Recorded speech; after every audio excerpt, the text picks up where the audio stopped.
भगवते वासुदेवाय। श्रीमद् भागवत महापुराण के नित्य प्रति पठन में अभी तक हमने 7वें स्कंद के 11वें अध्याय में सभी वर्णों के कार्यों को जाना।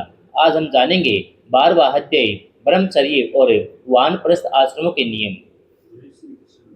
नारद जी कहते हैं, धर्मराज, गुरुकुल में निवास करने वाला ब्रह्मचारी अपनी इंद्रियों को वश में रखकर दास के समान अपने को छोटा माने, गुरुदेव के चरणों में सुदृढ़ अनुराग रखे और उनके हित के कार्य करता रहे। सायंकाल और प्रातःकाल गुरु, अग्नि, सूर्य और श्रेष्ठ देवताओं की उपासना करें। मौन होकर एकाग्रता से गायत्री का जप करता हुआ दोनों समय की संध्या करें। गुरुजी जब बुलावें तभी पूर्णतः अनुशासन में रहकर उनसे वेदों का सब अध्याय करें। पाठ के आरंभ और अंत में उनके चरणों में सिर टेक कर प्रणाम करें। शास्त्र की आज्ञा के अनुसार मेखला, मृगचर्म, वस्त्र, जटा, दंड, कमंडलू, यज्ञोपवीत तथा हाथ में कुछ धारण करें। सायंकाल और प्रातःकाल भिक्षा मांगकर लावे, उसे गुरुजी को समर्पित कर दें। वे आज्ञा दें तब भोजन करें, यदि कभी आज्ञा न दें तो उपवास कर लें। अपने शील की रक्षा करें, थोड़ा खाएं, अपने कामों को निपुणता के साथ करें। श्रद्धा रखें, इंद्रियों को अपने वश में रखें। स्त्री और स्त्रियों के वश में रहने वालों के साथ जितनी आवश्यकता हो उतना ही व्यवहार करें। जो गृहस्थ नहीं है, ब्रह्मचर्य का व्रत लिए हुए हैं, उससे स्त्रियों की चर्चा से ही अलग रहना चाहिए। इंद्रियां बड़ी बलवान हैं, ये प्रयत्न पूर्वक साधन करने वाले के मन को भी शुद्ध करके खींच लेती हैं। युवक, ब्रह्मचारी युवती गुरु पत्नियों से बाल सुलझवाना, शरीर मलवाना, स्नान करवाना, उपटन लगवाना इत्यादि कार्य न करावें। स्त्रियां आग के समान हैं, पुरुष घी के घड़े के समान। एकांत में तो अपनी कन्या के साथ भी न रहना चाहिए। जब वह एकांत में न हो तब भी आवश्यकता के अनुसार उसके पास रहना चाहिए। जब तक यह जीव आत्म साक्षात्कार के द्वारा इन देह और इंद्रियों को प्रतीति मात्र निश्चय करके स्वतंत्र नहीं हो जाता, तब तक मैं पुरुष हूँ और यह स्त्री है, यह द्वैत नहीं मिटता। और तब तक यह भी निश्चित है कि ऐसे पुरुष यदि स्त्री के संसर्ग में रहेंगे तो उनमें भोग्य बुद्धि हो ही जाएगी। ये सब शील, रक्षा आदि गुण गृहस्थ के लिए, सन्यासी के लिए विहित हैं। गृहस्थ के लिए गुरुकुल में रहकर गुरु की सेवा शुश्रूषा वैकल्पिक है, क्योंकि ऋतुगमन के कारण उसे वहां से अलग भी होना पड़ता है। जो ब्रह्मचर्य व्रत का धारण करे उन्हें चाहिए कि वे सुरमा या तेल न लगावें, उबटन न मले, स्त्रियों के चित्र न बनावें, मांस और मद से कोई संबंध न रखें, फूलों के हार, इत्र, फुलेल, चंदन, आभूषणों का त्याग कर दें। इस प्रकार गुरुकुल में निवास करके द्वि जाति को अपनी शक्ति और आवश्यकता के अनुसार वेद, उनके अंग, शिक्षा, कल्प आदि और उपनिषदों का अध्ययन और ज्ञान प्राप्त करना चाहिए। फिर यदि सामर्थ्य हो तो गुरु को मुंह मांगी दक्षिणा देनी चाहिए। इसके बाद उनकी आज्ञा से गृहस्थ, वानप्रस्थ अथवा संन्यास आश्रम में प्रवेश करें या आजीवन ब्रह्मचर्य का पालन करते हुए उसी आश्रम में रहे। यद्यपि भगवान स्वरूपतः सर्वत्र एक रस स्थित है, एतव उनका कहीं प्रवेश करना या निकलना नहीं हो सकता, फिर भी अग्नि, गुरु, आत्मा और समस्त प्राणियों में अपने आश्रित जीवों के साथ वे विशेष रूप से विराजमान हैं, इसलिए उन पर सदा दृष्टि जमी रहनी चाहिए।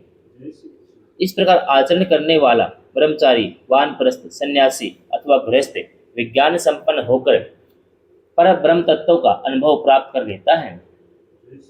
अब मैं ऋषियों के मतानुसार वानप्रस्थ आश्रम के नियम बतलाता हूँ। इनका आचरण करने से वानप्रस्थ आश्रमी को अन्यासी ऋषियों के लोक महरलोक की प्राप्ति हो जाती है। वानप्रस्थ आश्रमी को जोती हुई भूमि में उत्पन्न होने वाले चावल, गेहूं आदि अन्न नहीं खाने चाहिए। बिना जोते पैदा हुए अन्न भी यदि ऐसे समय में पका हो तो उसे भी न खाना चाहिए। आग से पकाया हुआ या कच्चा अन्न भी न खाएं। केवल सूर्य के ताप से पके हुए कंद, मूल, फल आदि का ही सेवन करें। जंगलों में अपने आप पैदा हुए धान्यों से नित्य नैमित्तिक चरु और पुरोडास का हवन करें। जंगलों में अपने आप पैदा हुए धान्यों से नित्य नैमित्तिक चरु और पुरोडास का हवन करें। जब नए नए अन्न, फल, फूल आदि मिलने लगे तब पहले के इकट्ठे किए हुए अन्न का परित्याग कर दे। अग्निहोत्र की अग्नि की रक्षा के लिए ही घर, पर्णकुटी अथवा पहाड़ की गुफा का आश्रय ले। उसमें शीत, वायु, अग्नि, वर्षा घाम का सहन करे, सिर पर जटा धारण करे, केस रोम नख दाढ़ी मूछ न कटवाएं, मैल को भी शरीर से अलग न करे, कमंडलू मृगचर्म दंड वल्कल वस्त्र अग्निहोत्र की सामग्रियों को अपने पास रखें। विचारवान पुरुष को चाहिए कि 12, 8, 4, 2 या 1 वर्ष तक वानप्रस्थ आश्रमों के नियमों का पालन करे। ध्यान रहे कि कहीं अधिक तपस्या का कलेश सहन करने से बुद्धि बिगड़ न जाए।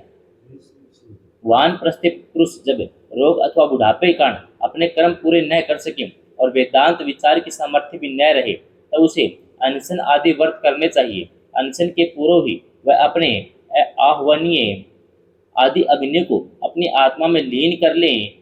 मैंपन मेरेपन को त्याग करके शरीर को उसके कारण भूत तत्वों में यथायोग्य भली भांति लीन करें। जितेंद्रिय पुरुष अपने शरीर के छिद्र आकाशों को आकाश में, प्राणों को वायु में, गर्मी को अग्नि में, रक्त कफ पीप जलीय तत्वों को जल में, हड्डी आदि ठोस वस्तुओं को पृथ्वी में लीन करें। इस प्रकार वाणी और उसके कर्म भाषण को उसके अधिष्ठात्री देवता अग्नि में, हाथ और उसके द्वारा होने वाली कला कौशल को इंद्र में, चरण और उसकी गति को काल स्वरूप विष्णु में, रति और उपस्थ को प्रजापति में, वायु और मलोत्सर्ग को उनके आश्रय के अनुसार मट्टी में लीन कर दे।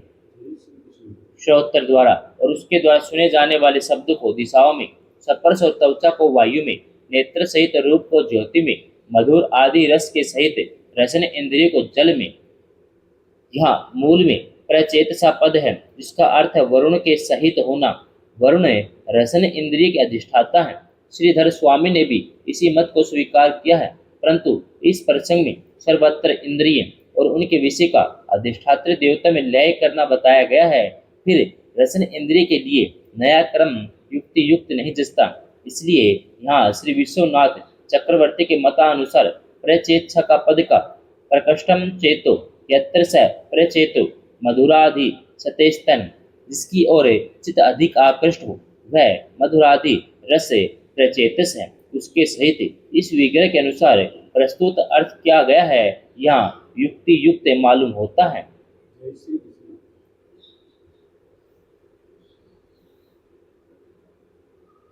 घ्राणेन्द्रिय और उसके द्वारा सूंघे जाने वाले गंध को पृथ्वी में लीन कर दे।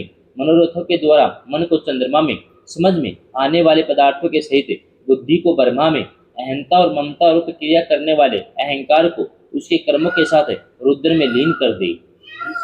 इसी प्रकार चेतना सहित चित्त को क्षेत्र जीव में और गुणों के कारण विकारी से प्रतीत होने वाले जीव को परब्रह्मा में लीन कर दे। साथ ही पृथ्वी का जल में, जल का अग्नि में, अग्नि का वायु में, वायु का आकाश में, आकाश का अहंकार में, अहंकार का महतत्व में, महतत्व का अव्यक्त में, अव्यक्त का अविनाशी परमात्मा में लय कर दे। इस प्रकार अविनाशी परमात्मा के रूप में अवशिष्ट जो सिद्ध वस्तु है वह आत्मा है, वह मैं हूँ, यह जानकर अद्वितीय भाव में स्थित हो जाएं। जैसे अपने आश्रय काष्ठ आदि के भस्म हो जाने पर अग्नि शांत होकर अपने स्वरूप में स्थित हो जाता है, वैसे ही वह भी उपरत हो जाता है। 12वां अध्याय समाप्त।